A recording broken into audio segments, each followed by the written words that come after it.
Welcome back to What Did They Know podcast. This week, the guys start with a surprise firing of the Titans head coach, Brian Callahan, and also discuss if the Giants struck gold with their dynamic rookie duo of Jaxson Dart and Cam Skattebo. But hey, what do they know? What do they know? Well, we are about to find out. Welcome back, ladies and gentlemen, to week 6 on the What Do They Know podcast. Nick and Jeff back with you. And if you are wondering, yes, we did plan the matching hoodies. Absolutely, 100%. It's more telekinetic. Yeah. We're just jiving. No, not that we have much of a choice, to be honest. We didn't plan. We can't wear our Saints gear, can't wear our Jets gear, can't wear our Yankees gear, can't wear our D-backs gear, can't wear our Sun Devils gear. Yeah. So options are limited right now. Dude, I told Jeff earlier, I said, I think historically from Sunday to Sunday, this past week was the worst sports week of my life. And that's saying something, right? So the Jets got waxed by the Cowboys on Sunday. The Yankees got waxed by Toronto on Sunday. Then the Yankees got eliminated on Wednesday. Then, in the biggest game of the year to date, ASU, Sam Leavitt, their All-American quarterback, undisclosed injury, went from probable to doubtful to out in less than 24 hours. They got waxed by Utah. Yep. And then the Jets got sacked 47 times against the Broncos on Sunday. So I'm in sports hell right now. So this is as good. This is what I have. This is what I have to look forward to. So it's you guys. Yeah. How was your week, by the way? Not as entertaining as that one, I'll tell you that. I mean, I'm lucky and fortunate enough for that. My teams are already eliminated. They're gone. I don't have to worry about it at all. But, I mean, Philadelphia, I think, has a stake to claim for worst sport week. Or at least worst sports day. Worst sports 5 hours. Yeah. Good Lord. Yep. Phillies, Eagles, Flyers, you name it. Whatever was in Philadelphia was not having a good time. But, I'm here. I'm just enjoying myself at this point. I came in expecting a bad year by the Saints, and I mean, I'm not disappointed. Everything is living up to expectations. But here's the thing, though: the Saints are at least competitive, the scrappy team. They're the competitive, scrappy team that you don't. Quite frankly, I don't know that you want to play them, right? Because on any day they could knock you off. Yeah, they're still like evolving in sort of a way. I mean, like we talked about last week with Spencer Rattler. I think he's just been improving every week. I see a lot of positives. It's still a lot of signs of a young team, but honestly, I've enjoyed watching them play. To be honest, outside of that Seattle Seahawks game where they just got absolutely blown out because of special team errors and just everything just went sideways on that game. I mean, outside of that game, everything's been really, really fun to watch. Speaking of Spencer Rattler, I don't know if you saw or not, but your take on Spencer Rattler got a ton of what's the word? Tractions on TikTok. Shameless plug for our TikTok at What Do They Know Pod. Yeah, give us a follow. But yeah, we got like over 2,000 views. Got like 50 some odd comments. A lot of people agreeing with you. Saints fans, dude, huddle up. One guy was a 49ers fan saying that like he watched them play and he thinks they're going to be great. Like this, that, and the other. I was really surprised how many people thought that you were spot on. Yeah, people are rallying around Spencer. Really, I feel like everyone likes a good story of a quarterback that doesn't just give up and is actually like trying to do the right things with the football. And you see a lot of reckless play. I feel like, especially out of young quarterbacks. But I feel like Spencer Rattler is evolved beyond that, and that's the things I see, the positive things I see out of Spencer Rattler, and it makes me excited for the rest of the season. Well, at least you have that. Hey, I've been. Every time I text my dad about something, I end the text with "I hate sports." All this week, that's what I've been doing. I hate sports. I hate sports. End of text. All right, let's jump right into it. We'll kick it off as we always do with some top stories. Sir, what do you got? Me. All right, I will start off with the biggest news. Brian Callahan getting fired from dropped Tennessee a few hours ago. Yep, just brand new on a Monday. Yep. So the firing season has begun for NFL teams, which is I wouldn't say surprising, but I was very surprised. I would have bet the house that it would have been Mike McDaniel. Mike McDaniels, or before Jaxson Dart, probably Brian Daboll. But yeah, Brian Callahan, a little bit out of left field, but I feel like we understand where Tennessee's coming from. I mean, coming from Mike Vrabel, who's doing wonders in New England right now, standing 4-2 as a team right now. Brian Callahan was 4-19 over the past season and a half. So that's, I mean, Vrabel has as many wins as Callahan has over a span of a year and a half. So that's where Tennessee's at. Obviously losing to the lowly Raiders, you can't really defend that. Mike McCoy is going to take over head coaching duties in the meantime. He has some prior experience, I believe, coaching with the Chargers a few years back. But I mean, to me, it really rallies around Cam Ward and his development, and I feel like there's a lot to be left to be desired for Cam Ward and that entire offense in general. Obviously, Brian Callahan came over from Cincinnati from being the offensive coordinator there. So everything just has not worked out or panned out the way I feel like the Tennessee Titans front office is kind of hoped for or imagined. But I mean, you can only do so much with limited talent there in Tennessee. I'm not going to rag on Brian Callahan too much as an individual, but maybe that's a reason to rag on him because he wasn't leaving too much of an impression, to be honest. In terms of Tennessee, where do you go from here? I don't know. I mean, Cam Ward has been sacked the most in the league, 17 times, I believe. It leads the NFL. It's a dumpster fire until you can fix your offensive line and give Cam Ward the opportunity to actually shine and do the things he needs to do to improve himself as a legitimate quarterback. If Tennessee's not going to give him the opportunity, all you're doing is spoiling the number 1 overall pick that you had last year. And at that point, and it doesn't matter who you put at head coach, it's just not going to work. But yeah, for me, that's where the firing carousel has begun. So we'll see what Mike McCoy can do for the rest of the year with Tennessee, and if they decide to go some other route there in Nashville.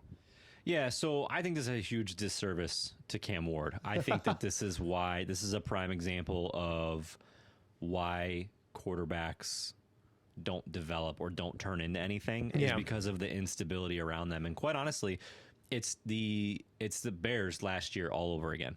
Mm-hmm. I don't necessarily have a problem with eventually saying that Brian Callahan is not the guy. I think his win-loss record was like 4-19. 4-19. So atrocious, right? He hasn't won. Right. So here's my thing. So take away 5 of those losses. He was 3 and 14? 3 and 14 before this year. So why let him draft the number 1 overall pick? Mm-hmm. Make the decision to fire him prior, like just clean house, right? And it's the same thing that everybody said with the Bears. Why did they give, and I'm blanking on his name, the head coach, for Matt Eberflus? Eberflus, thank you. Yeah. Why did they give Matt Eberflus the opportunity with Caleb Williams when if he was already on a short leash, why wouldn't you just cut ties and give a blank slate for Caleb Williams to develop? Now, in this case, you could argue that it worked out well for Chicago because they got, the offensive guru, the offensive wizard that they did. But who knows if that's going to happen with Cam Ward? I mean, now he's going to have a whole new offensive play call next year, a new coaching staff, and the guy's 6 games in. Yeah. So to me, I hate when teams are impatient. Yeah. And quite honestly, not to make this about me or not to make this about the Jets, but like I'm right there. Nobody's more impatient than me right now, but I'm not going to sit here and call for Aaron Glenn's job after them being 0-6. It's literally his first 6 games. Right. So you gotta let it. I mean, what I keep telling myself is Dan Campbell and the Lions started 0-8. Yeah. So I'm hoping that everybody says he's just like Dan Campbell, blah, blah, blah. I'm hoping it's the same thing. Right. But at the end of the day, you got to have patience. Right. Whether that's the Titans with Brian Callahan, whether that's the Jets with Aaron Glenn. Like, if they were going to make the move now, if they were even thinking about making the move before they drafted Cam Ward, they should have done it. Mm-hmm. Yeah. I mean, this follows a trend of the past 4 quarterbacks that got drafted number 1 overall, getting their head coach fired the first year. I mean, it goes back to Trevor Lawrence getting Urban Meyer fired back in 21, and then Bryce Young with Frank Reich. Then, as you stated before, Caleb Williams with Matt Eberflus. Dude, that is crazy. Yeah. That's a crazy trend. Yeah. So I think it goes to show how if you draft a quarterback number 1 overall, guess what? the rest of You're your gonna team suck. The rest of your team sucks. Yeah. Like it's terrible. Yeah. You're not building around your quarterback in the most efficient way, and you're not giving them the proper chance to develop. Because honestly, verdict is still out on all those quarterbacks. Like I'm not completely convinced on any of those quarterbacks really being able to lead any of their teams to a championship game, or let alone a Super Bowl victory, to be honest. So it's one of those things where. I mean, yes, I feel like if you're going to have a number 1 overall pick, you should bring in a new regime and have patience after that. But to be honest with you, to have a second-year coach or whatever your coach start with a number 1 overall pick, it just never bodes well. And I unless you're going to really revamp your offensive line through free agency, which usually these teams don't. It's just putting everyone in a bind, and it's just a ticking time bomb before something happens. Agreed. Yep. And then my second top story is more drama over in Miami. So it's just a dramatic week over here. Tua came out with after their loss to the Chargers, 29-27, I believe. Came out and said, pointing at the leadership of the Miami Dude, he Dolphins. put everybody on blast. Yeah, even though he's part of the leadership. Correct. So that was weird. And then saying how some players are late, some people don't come, and then they ask him to reiterate. He's like, no, some people are just late. To me, the entire thing, I think he started realizing what the media was about to do to him and to that team as soon as he said it. So it's rough days in Miami right now. I mean, for the most part, at least they're competitive. They should have won. They should have won yesterday. Yeah, they should have won yesterday against the Chargers. The Chargers are kind of falling back down to earth, I feel like. But in terms of Miami, I feel like Darren Waller has been lightning in a bottle on Devon Achane. Devon Achane's been great. It's been phenomenal. It's just Tua just has an act for creating turnovers for no apparent reason. I mean, he threw for 3 interceptions.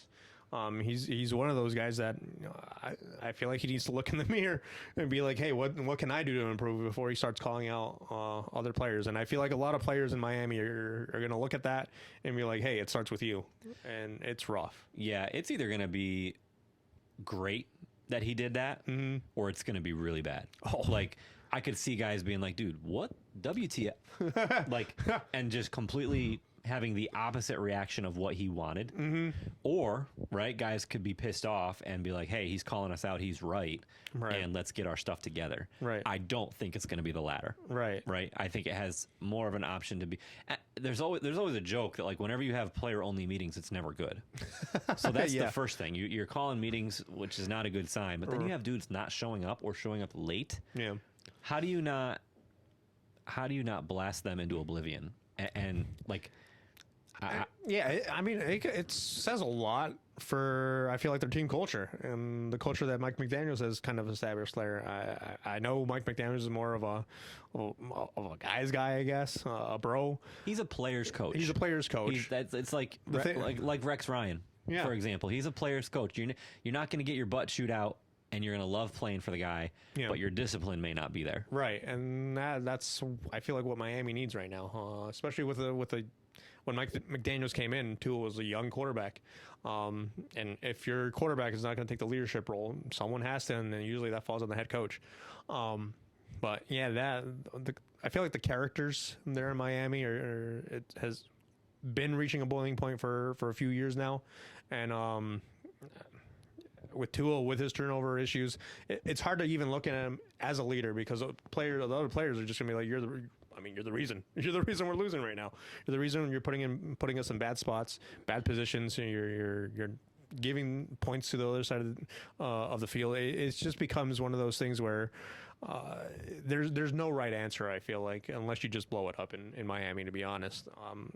Tua has a lot of talent. I feel like a lot of people kind of jock on him because of they call it his noodle arm. He doesn't have the strongest arm. He just, there's a running joke where he just throws it up because Tyreek's down the field somewhere. But I feel like he's shown and proven that he can make some throws, maybe not as consistently as you want an NFL quarterback or your franchise leading quarterback to make. But for me, Tua has some talent. Whether it's something that's going to lead you down to a Super Bowl victory, I doubt. I don't think so. But there's going to have to be some changes over in Miami. Whether that's Mike McDaniel's, Tua, or both, or either or, something's going to have to change eventually. Yeah, I mean, we talked about it before the season that everybody, not just us, thought that this was a make or break season for both of them. Yeah. Right. And so I don't think Mike McDaniel makes it through the season. Yeah. I really don't. But as far as Tua, his big thing and his key to success is he's extremely accurate and he throws, has phenomenal timing. Right, he throws in rhythm. So anytime you knock him off of his spot or make him go to his second and third read, that's when those interceptions happen. Right. So as soon as he gets rattled or as soon as he doesn't see something that he likes in the defense, all bets are off on what's going to happen. Right. And so, when he's in rhythm, when he gets to his first read, when he gets the ball out quick, he's great. And a lot of times that was very easy to do with a guy like Tyreek Hill. And now I think it's a little bit more challenging. And so I think that's part of the problem that you're seeing as far as performance-wise. But bigger picture, the culture with this team very clearly is just not there and is not okay. Right. It's a circus over there right now. Correct. Yep. All right. So yours were kind of depressing. Oh, absolutely. So I got some exciting, some uplifting top stories. What? I know. Considering my week, I know. Very surprised. So for me, the Giants struck gold with Jaxson Dart and Cam Skattebo. Ooh. I think that the combination of those two is exactly what this team needed, exactly what that city needed. I feel like they exemplified Dude, New York City. They're New York City, man. Yeah. Like, Dart is flashy. Cam just doesn't care. He'll run through a wall. Yeah. He'll run you over. He'll get in your face. He'll scream at you because he's excited. Yeah. Like, the energy that those two are bringing is just, I love it. Yeah. I'm not even a Giants fan, and I love watching them. Obviously, I'm biased. I love Cam Skattebo. Forks up. Yep. But, I mean, Skattebo's numbers, just to start out the season, he's got 338 yards on 82 carries, which is 4.1 yards per rush, which is great. 5 touchdowns, and he's also got 20 receptions in 6 games. Yep. So he's having a big impact. And then Dart, 508 yards. Mind you, he's only played 3 games. 508 yards, 4 passing touchdowns, another 2 rushing touchdowns, an 87.8 rating, only 2 picks. Okay. And he's got 109 rush yards. So, I mean, he's making plays with his legs. He's making throws when he has to. I mean, he's doing this without Malik Neighbors. He did it on Thursday without Darius Slayton. Yeah.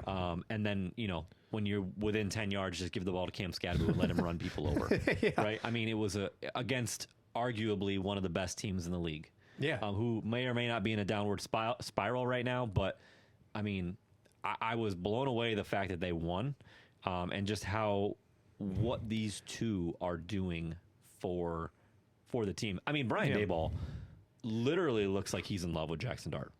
Talk about rising from the ashes, Dude, Brian Daboll. You see the way that he interacts with him on the sideline.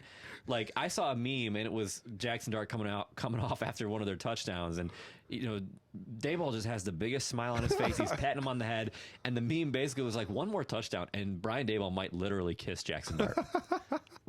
And it's just hilarious because you can just tell he's at least right now appears to be infatuated with him. Oh, absolutely. I mean, I don't blame him. Yeah, I mean, you're going through the Daniel Jones era. Obviously Daniel Jones is Daniel Indiana Jones this year, but previous years, it was some rough sledding right there. Then you go from Russell Wilson and then to Jaxson Dart, who's kind of revamped your career, so to speak. I mean, Brian Daboll, I feel like he had sleepless nights thinking about how to save his job, but now it's like you're rolling with the good times right now with that Jaxson Dart and Cam Skattebo are dishing out right now. I mean, he went into the medical tent just to make sure. Both Dart of them did. Yeah. Daboll did. Cam Skattebo did. They both got kicked out. I thought Daboll was going to blow a blood vessel. Give me back my quarterback. Yeah. Oh man.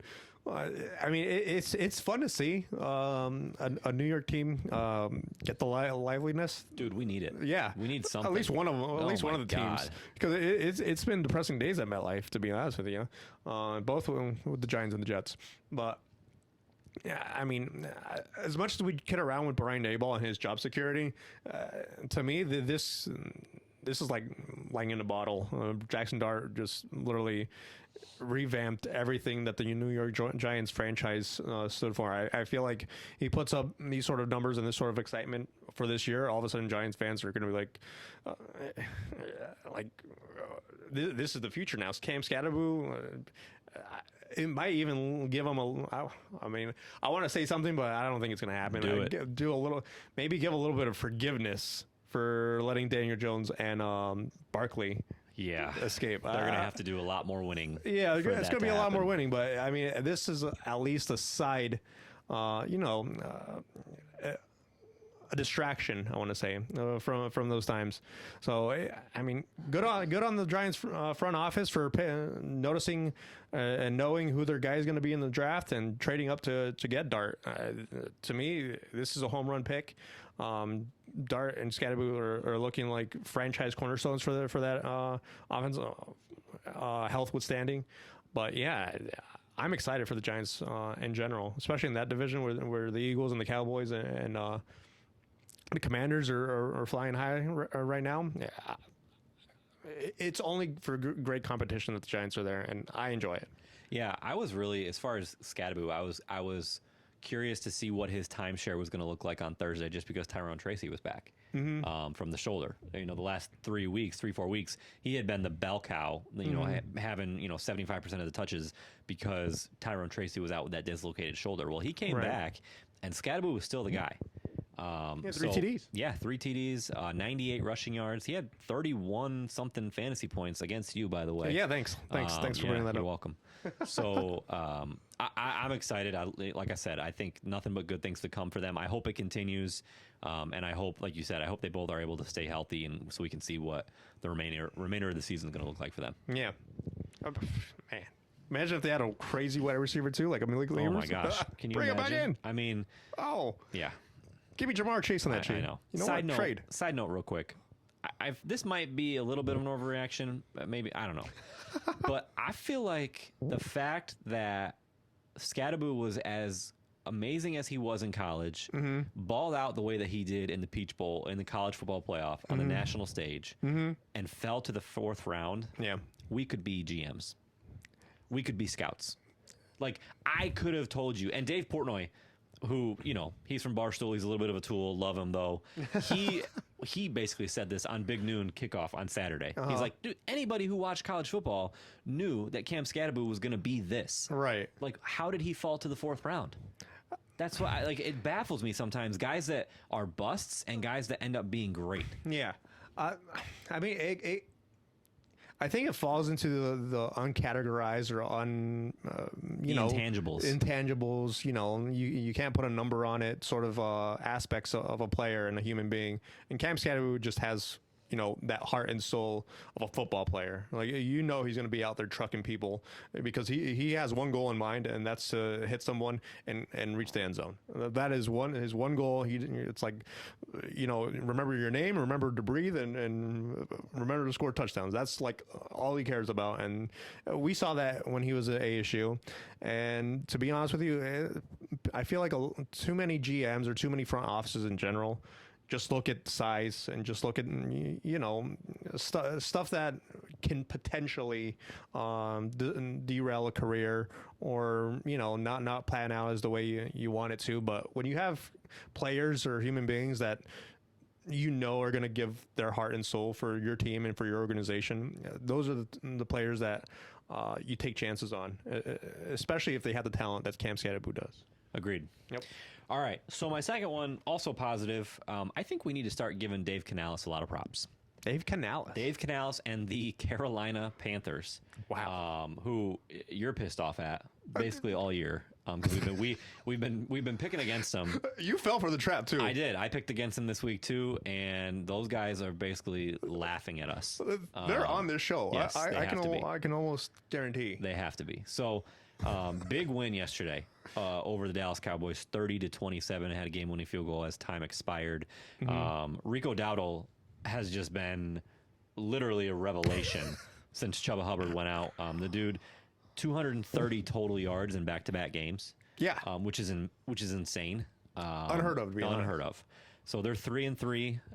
They're back to 500. Very, very impressive win.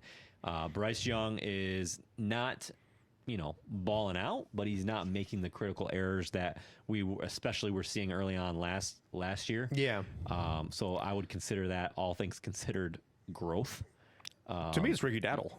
Yeah. It's your run game. Yeah, it's got to be. It all starts with the run game, for sure. Especially for Bryce Young, who's, prone to maybe force the ball a little bit or make some, head scratching decisions here and there.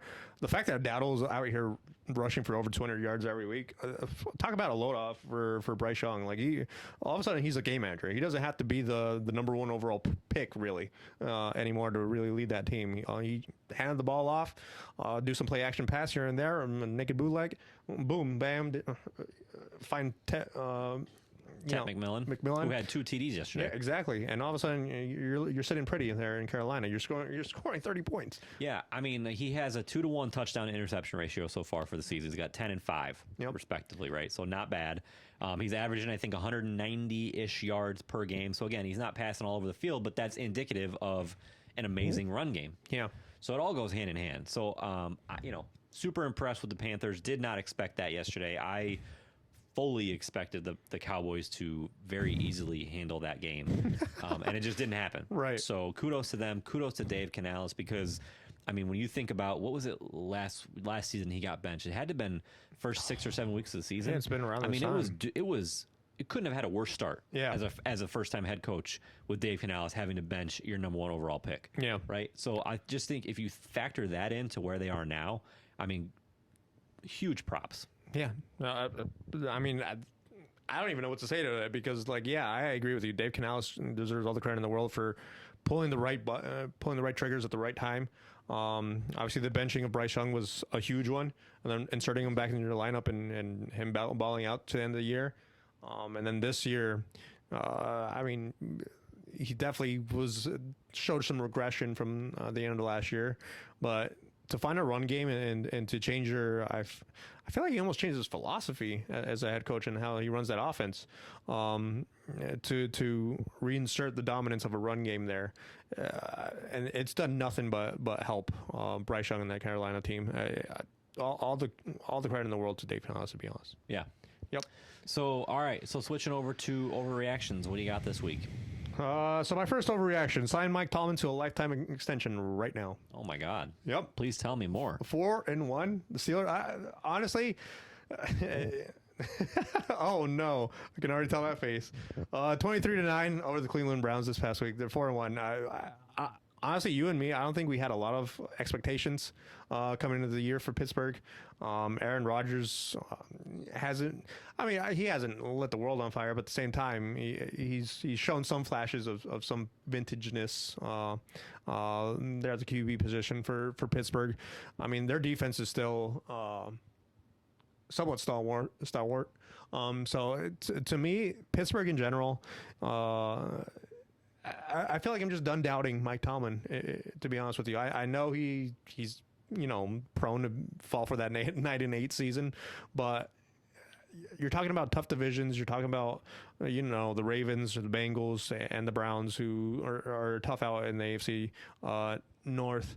But I mean, with down years from Cincinnati and Baltimore, Pittsburgh's just been chewing up wins right now. And to be honest with you, that's the sign of a coach that takes advantage of the teams that he needs to win against. So to me, I think it's almost obvious that or almost a foregone conclusion that Pittsburgh is going to win the division this year with the injuries to Lamar Jackson and Joe Burrow. So to me, I don't know how much more Mike Tomlin can do to warrant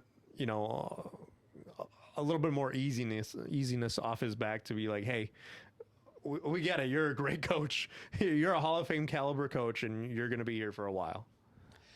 Yeah, I think they're frauds. I think they're the beneficiaries of what turned out to be a horrible division. Right. I mean, you're going up against. You have Aaron Rodgers going up against Cooper Rush, Dylan Gabriel, and now Joe Flacco. Oof. Come on. I mean, they're going to make the playoffs. They're going to win the division. first round exit. And who knows? Maybe they will continue to get better because you never want to doubt Aaron Rodgers in the playoffs. Right. He's still that guy.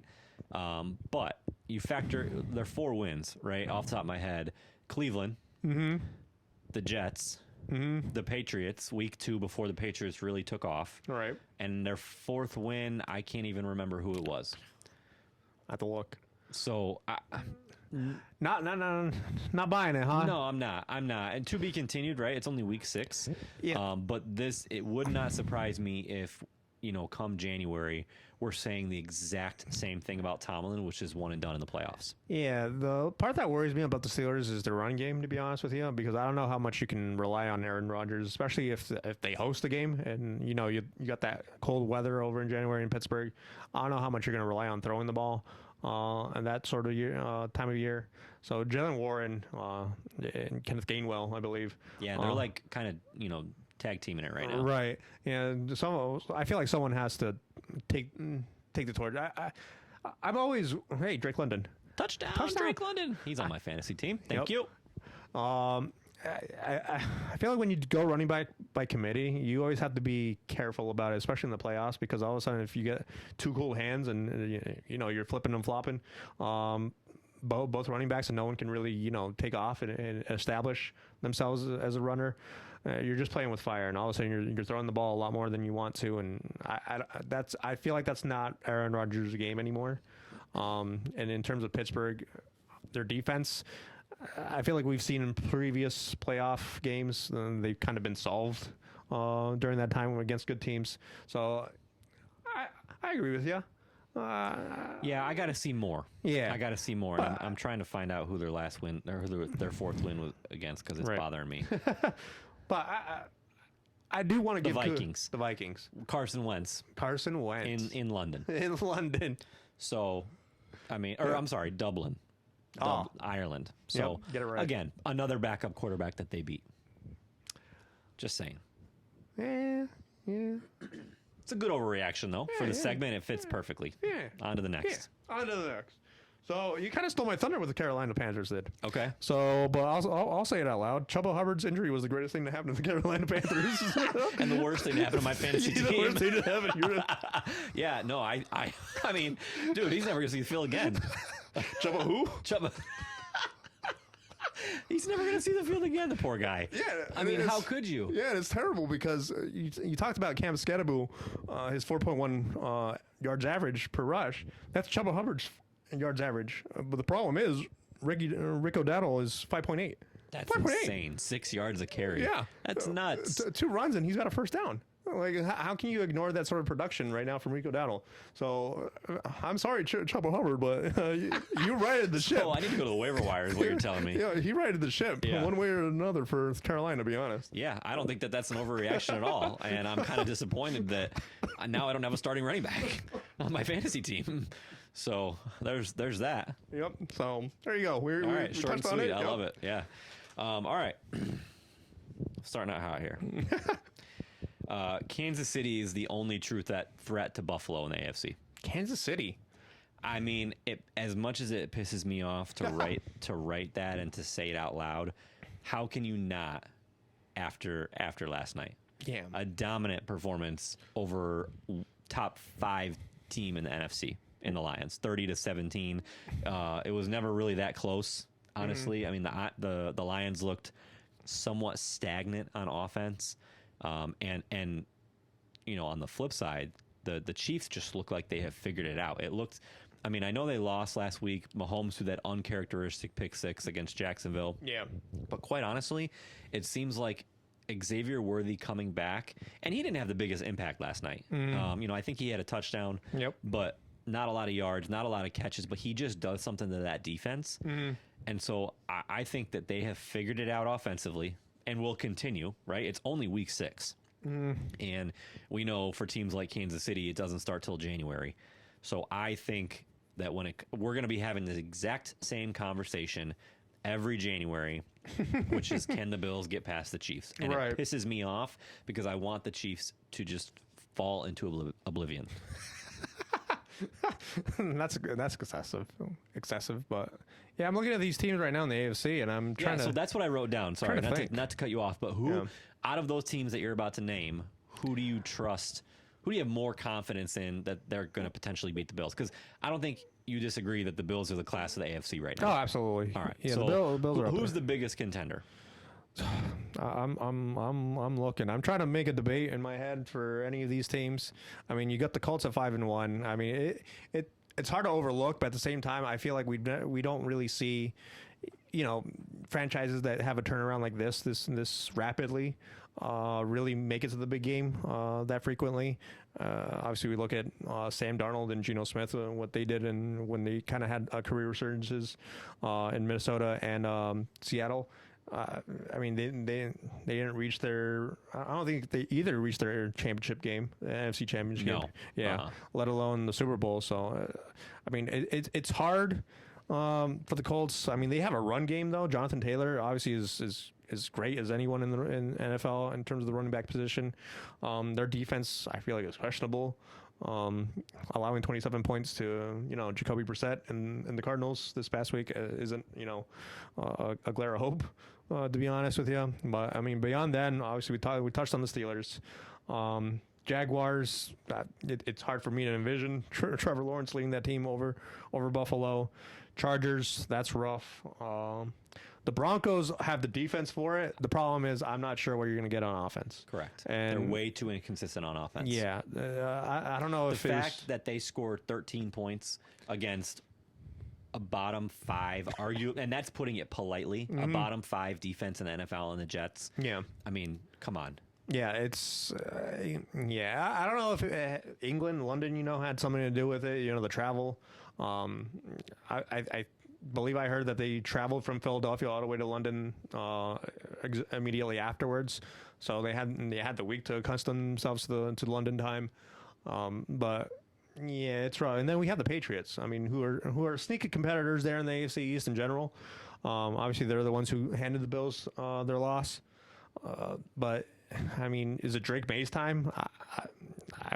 I still think it's too early. Yeah, it's way the too same early. Conversation you're having about the Colts, I think you can apply to the Patriots. Yeah. So you're making my point perfectly for me. When it comes right down to it, it's going to be the Chiefs and the Bills. Yeah, the Chiefs definitely. I mean, we can fast forward another 12 weeks to get to the divisional round, the championship round. Right. It's gonna. I wholeheartedly believe it's going to be the Bills and the Chiefs. Yeah. Yeah. Unfortunately, that's the way it looks like it to me. To be honest with you, I agree with that. And so my next one, John Harbaugh is not going to make it through the year. Ooh. In Baltimore. Ooh, I just don't. I don't see how this can continue in this fashion, and he still has a job. The one thing I feel like he has going for him, I looked up his contract. He just signed an extension in March. Oof. So he's there through 2028, at least on paper. Right. So I mean, they're 1-5. You can't even say, Lamar Jackson, because they were 1-3 without him, or with him, excuse me. So, I don't know. They have a bye week coming up. Allegedly, he's going to be good after the bye week, he being Lamar Jackson. We'll see what happens, but they're just making, they had 1st and goal on the 1 against the Rams this week, and with Derrick Henry, mind you, in the backfield, and they got stuffed all 4 times. Zay Flowers fumbled the ball twice yesterday. They didn't score a single touchdown. They lost 17-3. Yeah. They look lifeless as a team. Yeah. And maybe that's what happens when your, Pro Bowl quarterback is ouch. Yeah. That hurt. Oh, Josh Palmer. He just got His not a horse collar, but pretty much a horse collar, and his knee looks jacked. Yeah. So hopefully he's okay. But I don't see how they recover from this to be a factor at the end of the season. Yeah. I mean, if this was like a second-year head coach or something, I'd be all about it. But for it to be John Harbaugh and the tenure he's had there in Baltimore, he's won a Super Bowl there. I feel like they'd at least give him the benefit of the doubt to let him finish the year. How long do you get to play the Super Bowl card, though? Because it's been 13 years, right? So they won it in 2012. He's 13-11 in the playoffs. Mm-hmm. So not a great record. Right. It's not exemplary, but at the same time, you look at some of these other head coaches. You look at Tennessee. They just fired Brian Callahan. unless the Ravens have someone in mind directly afterwards, I feel like it's hard to really move on from Harbaugh in the middle of the year. Even if they end up with a lackadaisical record like 5-12 or whatever, I feel like they're gonna at least finish out the year and maybe be a Patriots Bill Belichick sort of parting where both parties part ways mutually without really any headlines or incidents.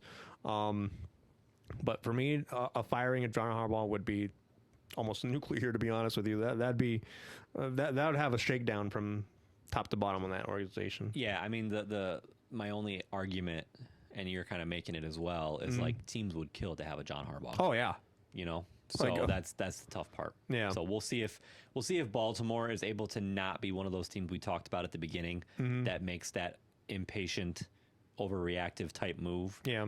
With the coaching change, I hope they don't. I love John Harbaugh. Right. Just like I love Mike Tomlin, all those guys that have been around forever. Yeah.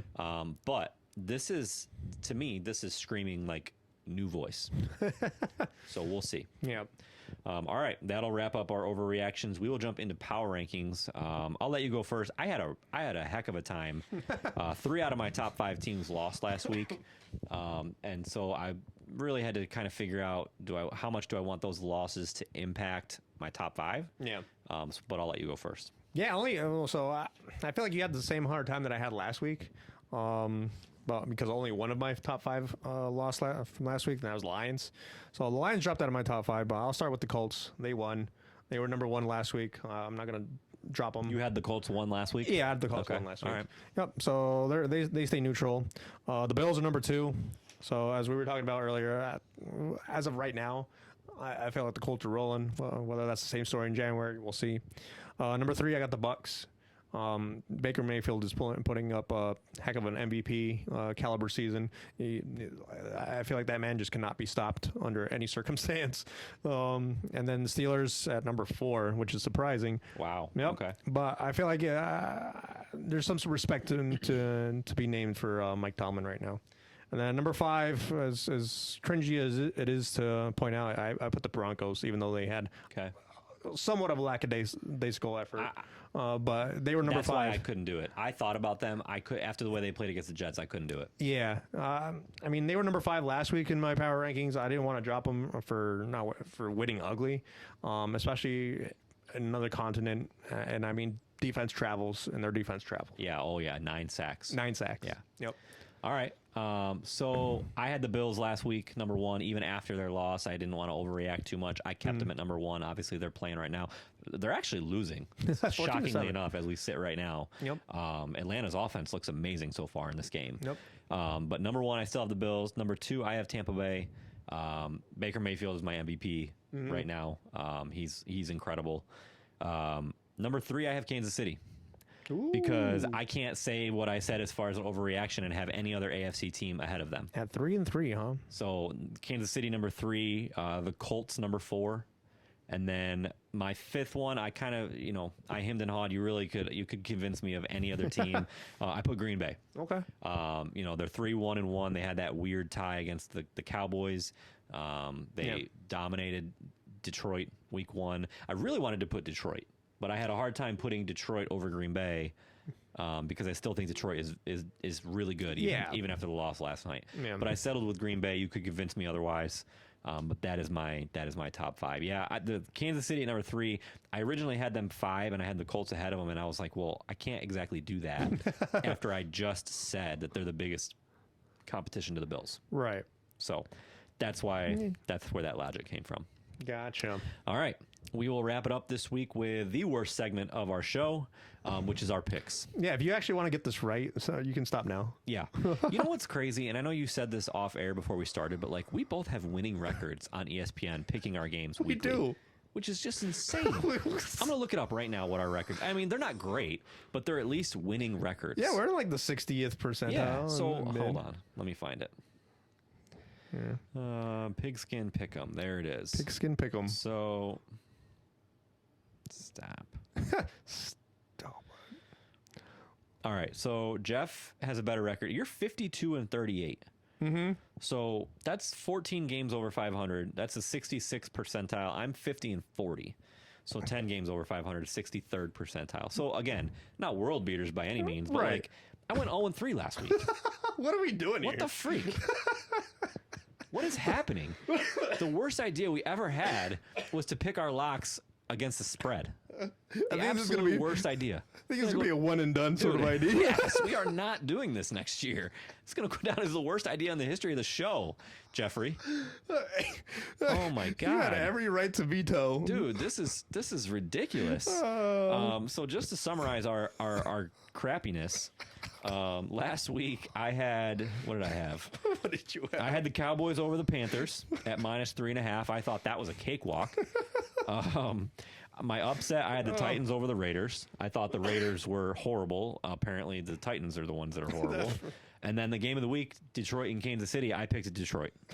So 0-3 for me this week, which brings me to 5-13. That's awesome. Dude, 5-13. What are we doing? This is so bad. What did you do? I went 1-2. Okay, so not much better. So we both picked the Lions. I mean, honestly, that was kind of a shocker, to be honest with you. Agreed. I feel like the Lions were just not all there. But my upset, I got wrong. I had the Jags over the Seahawks. They lost by 8. I mean, it's two good teams going after one another. Oh no, Josh Allen's hurt. No way. He just got sacked. Oh, he's up. He's up. He's good. flexing his wrist. All right. No, he's just not on the floor. That's something to watch. Yep. Then my lock, I had the Rams over the Ravens, and the Rams were favored by 7.5 points. Okay. So, Yeah, that was risky. I mean, the spread portion of it. Yeah. but- To me, I was just convinced that there was no way the Ravens were gonna, keep up with. I felt like the Rams' offensive output.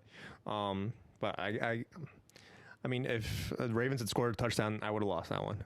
yeah. Yeah. Yeah, you're right. That's crazy. Yeah. All right. So what do you got this week? So with my picks, I got the Steelers over the Bengals. Another backup QB that the Steelers are facing. Obviously, On they've a short week. on short week. They've been scorching backup QBs all year, so they'll keep the theme. 5.5 points they're favored by. Okay. So I'm looking for them to win by 6 or more. My upset, it's risky. It's another couple of good teams facing off with one another, but I got the Colts over the Chargers. I feel like the Colts are still playing at a high level, while the Chargers are kind of coming back down to earth Yeah, in a they're way. not playing well. Yes, Chargers are actually favored in this game by 1.5. Is it in LA? It's in LA. Yeah. That's probably why. And then our game of the week is the Lions and the Bucks. This is the Monday night game. Yeah. So we won't have the official record come next week when we do the next week's episode, but we felt like this was, worthy of being a little bit, extra. delayed. Yep. So I'm going with the Lions again. Okay. Over the Bucks. It's in Detroit. The Lions, I feel like after putting an effort like they did yesterday, I feel like they're going to be a little bit more motivated next week. Okay. Yep. All right. So my lock, I'm taking the Eagles over the Vikings. Okay. Eagles favored by 1.5. Honestly, that's why I took it, because I think if they win, they're going to win by more than 2 points. They're going to win by 2 or more. Right. And whether it's J.J. McCarthy, whether it's Carson Wentz, I do not expect the Eagles to lose 3 in a row. Yeah. If it'll be nuclear. Yeah, that'd be rough. If they do. So that one I feel really good about. This next one, I'm kind of drinking the Kool-Aid here, and it might turn out to bite me in the butt. But I'm taking the Giants over the Broncos as my upset, -6.5. Okay. So it's in Denver, which makes me nervous. But let's see if Cam and Jaxson Dart can do it again. Yeah, that's risky. Yeah. Because if there's Dude, don't look Go, now. Bijan. Dude, Bijan. no. goodbye. How long was that? That was long. That was a long touchdown. I needed that against you, by the Dude, way. Yeah, thanks. You're welcome. 81. Shoot me in the face. 15. 81 yards. 15 points right there. Oh, that's killer. I think you were up on me by like 30. A lot, yeah. A lot, thanks. Don't look now, dude. The Falcons are up pending extra point, 21-7 Yeah. over the Bills. Yeah. Wow. Oof. Okay. I don't even know where I was at. Giants over the Broncos, 6.5. Minus Broncos favor by 6.5, and then I took the Bucks over the Lions. Which the reason you took the Lions is what makes me very nervous about this. Yeah. I don't see the Lions losing 2 in a row. Yeah, that's why. But I'm just on such a high with the Bucks and with Baker. that it's hard for me to pick against them right now. Yeah, They're playing better. Yeah, I tried talking myself into buying the Bucks on this game, but I was like, the Lions and Detroit Monday night, coming out of a sloppy, showing on Sunday night against the Chiefs. I felt like this was a game to set yourself straight. Let's just check what the freaking score is now of our matchup. Oh, of our matchup? Yeah. Oh, a little extra. I got you by 14 still. One more of those and it's game over. Do you have anybody playing besides it? No. No, that's it. So I'm done. I got you by 14 right now. So. Don't I have Prater? Oh, yeah. Oh, yeah, look you at do. You have Prater. So I'm going to lose. Love it. I hate sports. I hate sports so much. Oh, man. This is just not a good week for me. Great week. All right. Hope you guys enjoyed. We will be back, as always, next week to talk about how good the Jets are and to break down all the top stories and laugh at ourselves, really, because I feel like you got to be able to laugh. I mean, the show is literally called What Do They Know? Yeah. We're going on air, on record. We don't know jack. Yeah, everything we know is like off-air stuff. Correct. Well, like as soon as we go on air, we blink. Yeah, we're just having fun. Hope you guys enjoyed. As always, we'll be back and better than ever next week. Have a great week. Yeah, have a great week. See ya. We want to hear from you. Stir up some conversation or controversy and reach out to us on our social media platforms to add to the weekly conversations.